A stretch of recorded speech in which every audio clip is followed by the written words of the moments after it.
Guess what, guys? We actually have a new balance patch, and the general sentiment it's that it's actually very good. I have yet to actually take a really deep look into it, but I did read some comments, saw the general feeling, and it's mostly positive. But of course, people are pointing out some potential problems that can happen. That's totally expected from a balance patch, though. I'm just hoping that we don't have a crazy, insane rework that I personally don't think really makes sense. But I can already see, just looking at the patch announcement here on the official Battle.net site, that it has GIFs, and that's already such a drastic improvement that I'm actually really happy. I mean, obviously it makes my job a little bit easier, right? Not just for the sake of the video that I'm doing right now, but also just so I can already have this in mind for my casting. But I think they also came out with some actual insight into why they did some of the things that they did. So we can see here, Alex posted the Rentry link, which is usually actually the most up-to-date for the balance patches, but you can see that they have patch goals listed where they don't actually have it here, which I think is totally fair.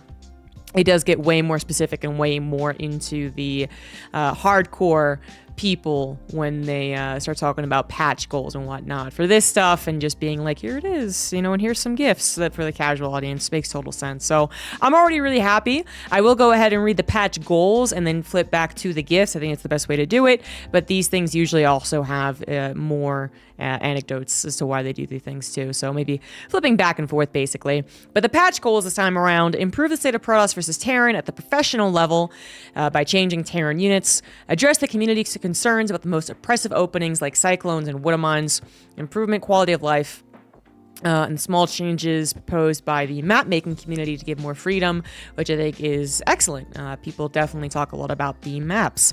So first of all, actually, I should say that I actually agree with all of these goals. I will just address basically some of the people who are really disappointed to see that a community concern is being addressed, but I think I did this in the previous patch, and I was totally on board with basically addressing community concerns. I think optics are very important, and I do think that overall the enjoyment of the game can be improved, even if, in my opinion, Widow Mines aren't the worst thing. I also play Protoss. I also get Widow Mine dropped, right?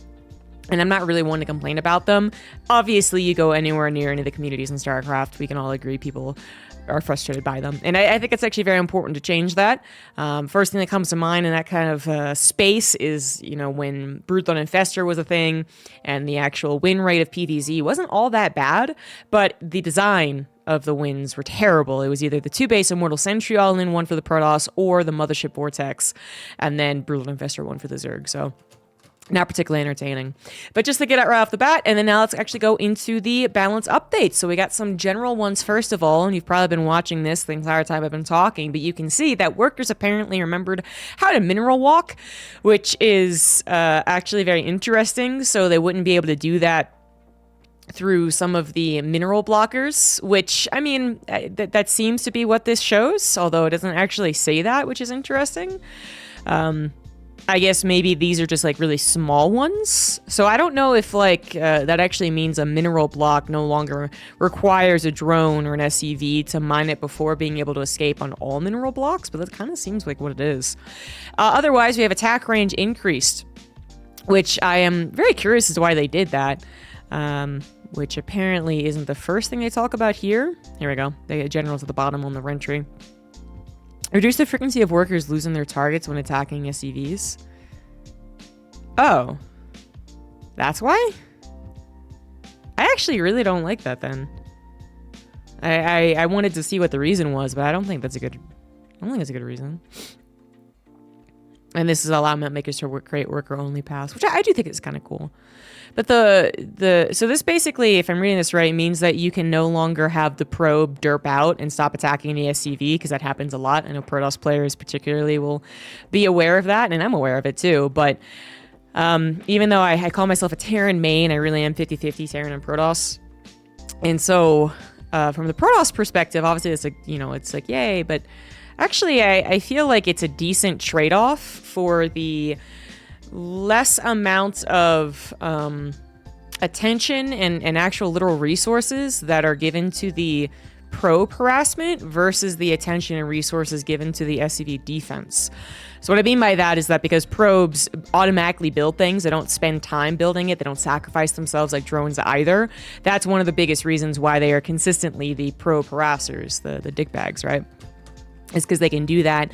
And then the Terran side of things, not only do you have the SCV that is literally building, but then you also have to usually pull other SCVs to go help that SCV as well. So I thought it was a decent trade-off that occasionally, and it was only occasionally I mean, it was consistent, but I mean, it wasn't like the biggest deal in the world. So it was consistent, but I really don't think it was that big of a problem to require a Protoss probe to basically be checked in on, aside from when it is attacked, to make sure that it does continue attacking the SCV. But maybe this is like evening it out with other ways that workers react, I guess. But yeah, personally, I don't really like that. I do like the worker-only lines. I think that is actually really cool. And then the actual radius was also changed. Adjusted footprint size of SP and geysers. Okay, all right, yeah, sure. Some of these things I'm not going to have a very big opinion on, and you guys will, and it'll be a difference of importance, I suppose, but... All right, so Zerg rocks now lose HP off of creep. I think this is really cool. Apparently, some people in the community were like, I thought it was a joke at first. I don't at all. I mean, this seems exactly like something that should have been created a decade ago, honestly. And this, what this basically does is that it means that it's a timed, destructible, and or a flexible destructible if the Zerg prioritizes putting creep there, is what it seems like anyway. And I think that's really cool.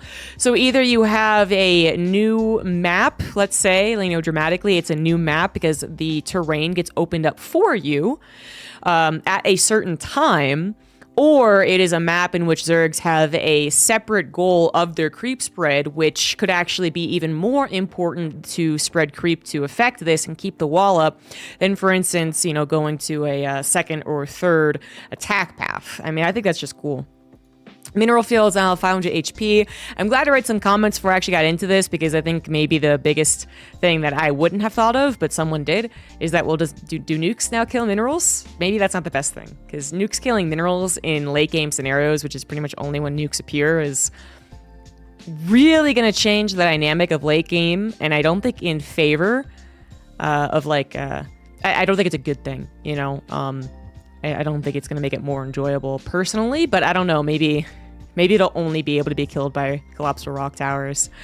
We'll see what their intentions are there, but the first thing I can think of as far as being bad news, like for Zerg players, if nukes are coming in around, you know, 5 base setup for a Terran player, which might be a little fast, but let's just say it, then the Zerg player who has to be 1 or even 2 bases ahead to really get into a late game position now can't do that because you just nuke the bases. That doesn't make any sense. So I'm going to assume that they're not going to let nukes kill minerals, but you're going to have to keep an eye on that. All right, so now for the race-specific changes. Terran, Liberator, Advanced Ballistics, range bonus, so the upgrade that you get to give bonus from 3 to 2. I've heard a lot of people suggest this, including the pros, and I think that it is a reasonable change. You know, is it going to be game-breaking for Terran, as in now they're the underpowered race? Maybe, but I think it absolutely makes sense. I still love the dynamic, the way that PvT changes. I think it's one of the best matchups as far as having a lot of build variety. Well, for the Terran, less so for the Protoss, but that's also something that might change for this patch. But as well as the skirmishes that happen in the early, mid, and late game. And it has really like a concrete early, mid, and late game, which I think is very entertaining. And then also the late game can kind of change as far as who's in control of the map, which I also think is really interesting. The Terrans control it first, the Protoss then control it at, you know, basically after a certain disruptor count or a certain playstyle. And then the Terrans defend with Liberators, and when they get to enough Liberators, they do the slow siege move out, and the Protoss have to either like kind of base trade or be really on point with their map vision or whatever it is. So I like that dynamic, but it certainly can be said that the Liberator push is too much of a challenge to defeat, especially when the transition over to your own Stargate unit seems a little unlikely in the professional scene. It doesn't seem as good. So you are basically required to stop the push once they have +2 advanced ballistics liberators and like, let's say like 10 of them, you know? So I like that change. And wouldn't mind, this is the one that is absolutely 100% directly caused by the complaints from the community, I would say anyway. Shockingly enough, and this can be sometimes looked at as a problem, a lot of professional Protosses aren't the loudest complainers, I guess. You know, of course they have their own opinions. And some of them really are just like constantly okay with things, and good for them. But even if they have a problem, they don't usually have very strong opinions. You know, you ask them, you know, like, do you hate Widowmine drops? And they'll be like, sometimes it's bad, but you know, it's okay. So anyway, but I do think that generally hitting the obnoxious styles of StarCraft play, regardless of if the professionals think it's balanced or not, is just something that has to be done in a game that, you know, doesn't just literally cater to StarCraft 2 professionals, which I know sometimes I also say that, you know, professionals really are what we should be balancing around, because I do think that's basically true. Just because if you start balancing around everything just for everyone, then a lot of things are very overpowered or very underpowered. Like Storm would be very overpowered for a lot of people leveling up their skill in StarCraft, but that doesn't mean that we should change it or that it's actually very good at all once you reach, let's say, even like mid-masters, in fact. So I don't think everything should be changed with the community feedback in mind, but I do believe that when there's enough people saying something, that there is a problem. You know, it's not always the truth, but generally it's a pretty good way to live life. If everyone calls you an asshole, then maybe you actually are an asshole. So this is kind of what it is for the Widowmine. Basically, everyone calls the Widowmine an asshole in like varying degrees of being an asshole. So changing it's probably the best thing to do, and just keeping in mind that hopefully what they can do is change it and revert it, whatever ends up happening balance-wise with it. Because I think a very important conversation that's really the focus, I think, of a lot of threads is that, is it a problem in certain scenarios of like the mid-game, for instance? In TVZ, is it really a problem, or is it actually very instrumental to that action-packed mid-game TVZ that we see from the likes of Clem, for instance? Do we really want to, you know, tell him no longer is that possible? Well, not really. Like, it's a very exciting game.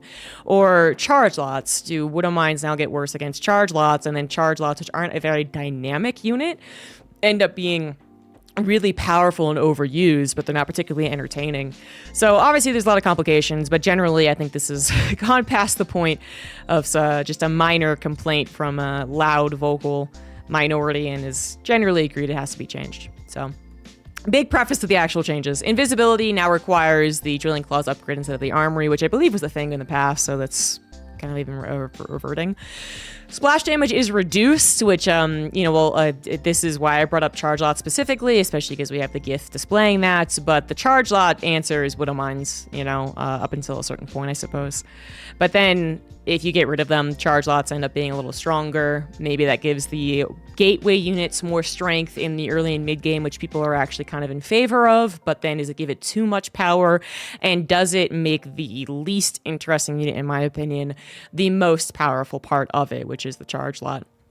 Hard to say. But that also will obviously affect TVZ, so that's why I brought up, do we really want to be discouraging really action-packed Widowmine styles of play and revert back to just tank styles of play? I don't think so. I would love for them both to be equally viable, but obviously that's not exactly the case right now. And then the third thing is that this will also affect how many workers die when you don't pay attention. But it is only a reduction of 0.25, so it's not the worst, but it absolutely will affect particularly workers, and I would say Zerglings as well, right? Very small units. This is a very controversial one. It now gives an attack alert to enemies when burrowing in range of enemy units. There's really only one spell or attack that does this in such a fashion, and that I believe is the Ravager. I could be wrong, but the Ravager actually has an alert to when it Corrosive Biles. So a lot of the time a Terran player, for instance, won't be paying attention to the Banshee that's defending an all-in, but because they get alerted prior to the Corrosive Bile actually hitting the Banshee, they have that split second to go ahead and micro the Banshee away. I don't think this really happens a lot, but then you could argue that in other cases there's at least some type of very obvious visual effect, I suppose, which they've also increased the visibility and apparently have actually been able to do that. But like the Disruptor, right? Like the Disruptor goes out and has a more visible attack And because you can also see the disruptor no matter what upgrade it has as well, right? Whereas the Widowmine can actually still be cloaked. So that's kind of the counter argument, but I would absolutely agree that this is a basically unique situation. Giving an attack alert to the attack before it attacks is a very big change. And I don't know if it'll be, everything combined together will be too harsh for the Widowmine personally. But it also might, I mean, it might be a good thing. It's just, it definitely, anything to deal with the Widowmine is going to help people who aren't professionals for the most part. I absolutely agree that there's professional PvTs where Protoss die because they lose 20 probes to a Widowmine. But maybe this just helps and is just a new feature we have to get used to, and it's really not big of a deal. The other only minor concern I would have is that they have to be very careful with the way the voice activates, just because, you know, there's actually a lot of details about like voice activation and sound effects activation in StarCraft that you don't think of until you play other games. So if it happens every single time, every single Widowmine burrows and goes to attack, like for every single Widowmine, obviously that's too much. If it goes for every time a Widowmine burrows, well, that can get really obnoxious when they are dropping Widowmines and then burrowing Widowmines, but it kind of happens like in a subsequent manner. You know what I mean? Like I hope that it doesn't get either too much or too little, because there's also an activation in StarCraft where it's like, okay, you've clicked your command center a billion times. We're not going to keep giving you the command center line. So you don't want that to be too much or too little, just a minor concern. Armory cost has been reduced. That's interesting. It is now 50 less gas. I'm not sure why they did it. This is again where this is very useful. Armory costs reduced. No comments. Okay, well, because there's also along the engineering bay where the weapon and armor upgrades are reduced for every single tier. That's interesting. Smoothing out transition of Terran into mid-game upgrades. Partially offsets and nerfs to other Terran units. Other changes are expected to have a greater impact. I think it's a very reasonable explanation, actually. That makes sense to me. Is it going to offset all the other nerfs and stuff? I mean, I don't know, but I think it's a reasonable change. Cyclone, yay! All right, weapon cooldown increased from 0.48 to 0.58. Weapon cooldown increased. Okay, so this is when it attacks. This is like affecting its DPS. This is just a normal attack, shall we say? And lock-on is also increased. So the new Cyclone has an almost instantaneous lock. I mean, I guess apparently it really is. It's 0 right now. Instantaneous lock on. So it locks on and then loses the lock on, quote unquote, but then immediately locks on again. Very different from the, let's call it OG Cyclone. Although the Cyclone's gone through many changes in the 7 years of Legacy of the Void. So they're going to stop that from happening and actually have a delay when you get to use the lock on ability again. Okay. Damage bonus per weapon upgrade increased from 1 to 2, so it scales better into the mid and late game. Bonus, I'm reading that right? That is interesting. So the weapon upgrade only ever affected the weapon cooldown, never affected lock-on. And lock-on is still very spammable, to be clear, with a 2.8 second, 6 second cooldown, I guess. Okay. Damage bonus per weapon upgrade. I'm worried it's too much because I am primarily thinking of TVT. That's why I'm sitting here murmuring, all right? Like, I'm worried that this is going to further encourage the Cyclone versus Cyclone stuff that we've seen from the likes of, like, Cure versus Maru, for instance. But we'll see. Weapon now is turret tracking, turns faster, and it removed its damage point. And damage point, if I can even recall, honestly, but I remember the Henlian was used as a very nice example of what damage point is in the way that it attacks. You know, there's like a delay before it shoots its thing, I feel like. So this sounds like turret tracking is also like there's literally a turret on these units for Terrans, as well as like the Colossus, for instance, for Protoss, where it literally has to turn a turret before it can attack.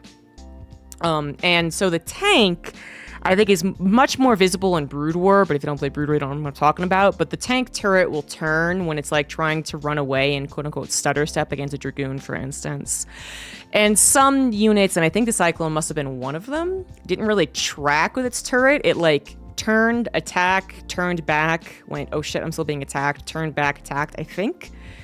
I don't see that in action, honestly, but it also turns faster. It just sounds like this is becoming a more agile unit, and actually is going to affect its speed, not its literal speed, but in a way, its speed of attack, which I'm a little worried about, just because I don't like the trend of the last two patches, actually. This one, not so much, but here we go, where speed is now a fix for a lot of things. Because then you just get speed creep, in my opinion. Suddenly everything is really speedy. Suddenly nothing is a slow unit. Suddenly everything kind of, you know, gels together as far as its uniqueness and its visualization on the map. Health is also increased, so it's a little less glass cannon-y. I don't know if this is enough, because literally its only nerf is on its weapons cooldown to help with the Protoss early game. One thing no one likes right now are when Cyclones do appear and the Protoss didn't realize it and they don't have a shield battery and then they die. Like, that's not fun in professional games. There shouldn't be something that automatically kills someone like that. You know, there's really not a lot of dedication to some of the early game TVP Cyclone attacks. There's a lot of dedication, then fair enough. That's, you know, an all needed in Scout. But I don't know if this is enough, but we'll see what Protoss get. Raven Interference Matrix no longer target units already targeted. Okay, so this actually just helps people who are lower level, mostly. I guess it, you know, probably helps professionals as well. All right, Zerg, Hatchery Lair Hive, Creep Spread increase, which they already did increase, if you remember, I believe, 2 patches ago, because I remember thinking, will it affect bunker rushes, which it ultimately didn't. But I guess it kind of helps, but not enough to stop bunker rushes from doing the thing they want to do. So, okay. I think this also helps... No, well, that's mostly what I can think of. I guess it kind of helps against cannon rushing. What it doesn't help is their vision. So actually there's like more creep to be used for like a ZVZ pool. But that doesn't matter because you're you know, an early pool is hitting the main base anyway. Yeah, okay. Maybe they have a reason for this that I'm not a Zerg player. Requested by map makers to allow more freedom in designing the natural base layout without causing issues with Zerg wall-offs. Ah, okay. So they're thinking primarily, I mean, basically the natural, right? When you actually build a hatchery. Okay, that makes sense. Infestor, fungal growth range. The cast range, right? Not the splash range. Yeah, I think it means it literally can shoot from farther. 9 to 10, vision range while burrowed reduced. I think that's actually a really nice way to approach this potential burrowed infestor OP prospect that we have, thanks to Katowice and Atlanta and primarily Cyril. The vision range is now reduced, so you see less. Now, I do think it's a nice approach to it, but I obviously don't think it's enough if burrowed infestors are a problem, because you're usually doing this with an army, I would say, but it does help on the primarily shark festers that are lined up around the map. Then they don't have anything to cover the 2 range decrease they now have. On burrow time increase, okay, that's also a really good thing to do. Again, like the soft touches to a potential problem on burrow time, so it takes almost twice as fast to unburrow. Wait, no. Wait, burrow time increased from 0.3 seconds. Oh, it's random. Okay, that's what it means. It's been random. Oh, okay. But it does increase it, but not by twice as much, sorry. It increased it by almost 0.20. Okay. It's a very, very small... It just literally says there. I could have just read it. That's a very small difference, but small difference is probably best. And Burrowed Infestor is now more visible while moving. Okay. Very unlikely anyone's actually going to look. Professionals are doing too many things, and non-professionals are too bad, basically. But okay, you know, yeah, that's a change. Overlord, Transport Overlord, morph time increased. Okay, yeah, I like that. Transport Overlord move speed increased. I don't like that, and not because I think Transport Overlords are overpowered, just like, again, this move speed creep that seems to be happening, I'm not a fan of. Protoss Observer, build time reduced. Okay, by about 4 seconds. Health sheets increased. Oh god, so many more. Terrans barely not killing observers. Ow! Model size increased by 10%. Surveillance mode animation speed increased. So when it turns into its surveillance mode, it's very quick about it. And it's very quick to disengage from surveillance mode then, I guess, right? So this is gonna help. Literally, this is going to help Protoss get out of range of scans. That's literally what this is for. Okay. I don't know. I feel like the observer is already pretty good. And I like it's like kind of like you have to choose whether you get observers or not when you're going in like a Robo Bay style of play, or if you do get an observer, if you're not going for Robo based play, you still have a chance to lose it and then you spam out another one. I don't know. I think the build time reduction might help some of the, well, I was gonna say earlier like Widowmine drops, but that doesn't make any sense. Okay, well, what do they say about it? As my cat comes in, he wants to be part of this build. Just change the aim to improve Protoss general scouting and map vision in the early game PvT. Oh, and the shield increase specifically allows observers to survive splash of a single Widowmine shot. Oh, okay, that's the cat. That is important then. That is, I think that's a good change. I actually think it's not a particularly interesting dynamic when the Terran doesn't pay attention to its Widowmine shots at that point, right? They're not trying to focus fire generally.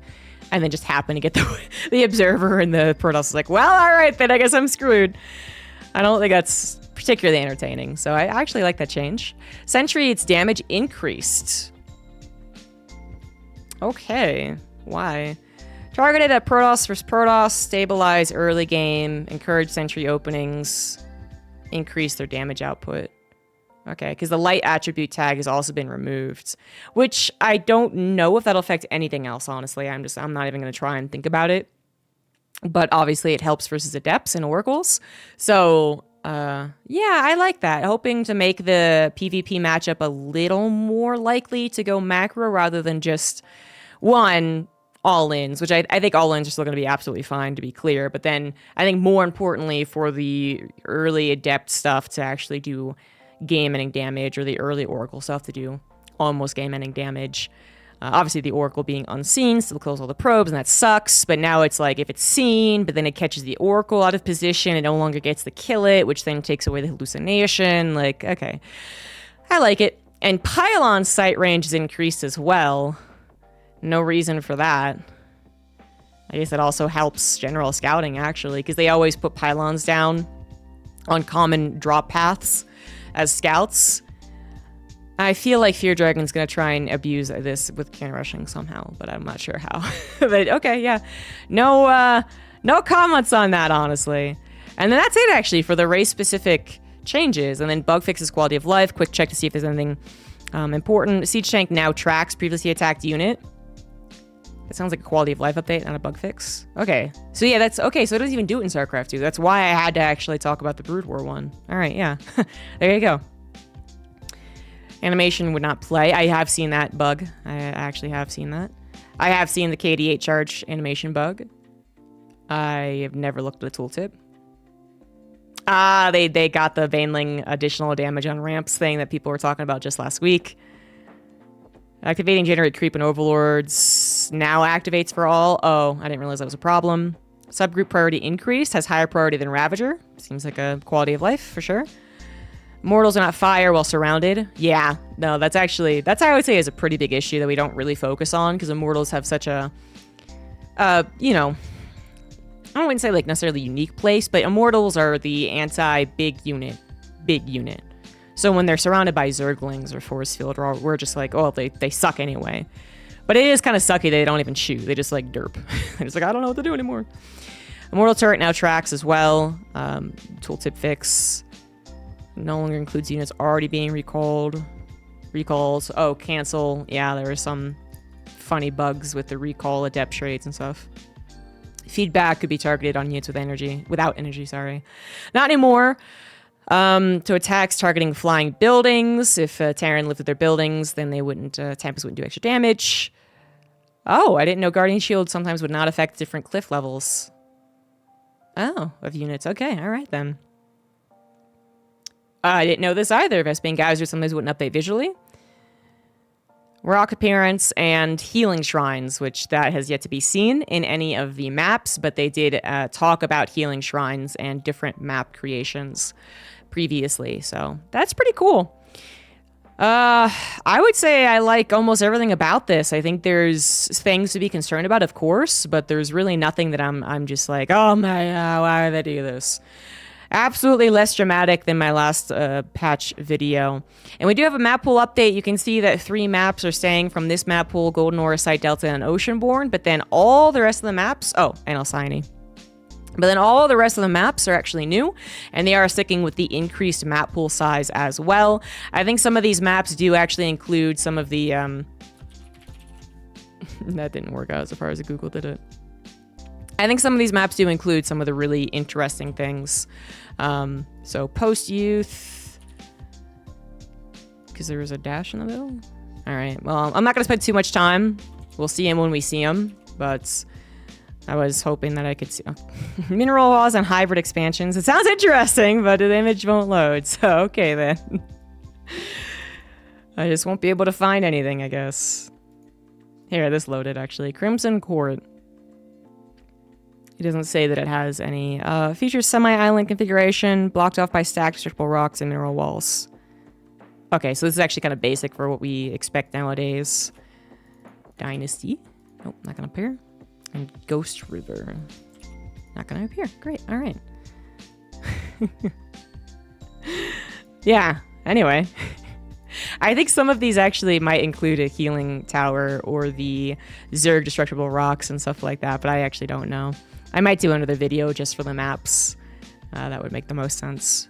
But yeah, it gets a thumbs up from me. I think the community is already discussing some potential problems that, you know, honestly, like, just people don't think of. But as far as the goals, I agree with them.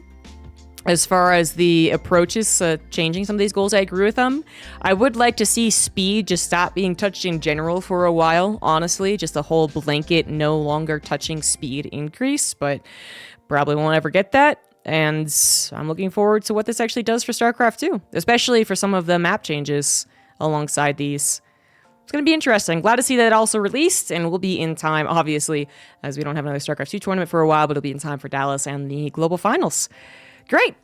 What do you guys think? Do you think it's stupid? Do you think it's fair? Do you think it's not enough? I think it's another common complaint, but at this point, I'd prefer like interesting touches, little tiny taps, as opposed to a big, you know, home run attempt, because their last attempt to hit the ball out of the park, in my opinion, did not work. So I'm in favor, but let me know what you guys think down in the comments and all that good stuff, and I'll see you later for more StarCraft 2 stuff. Bye.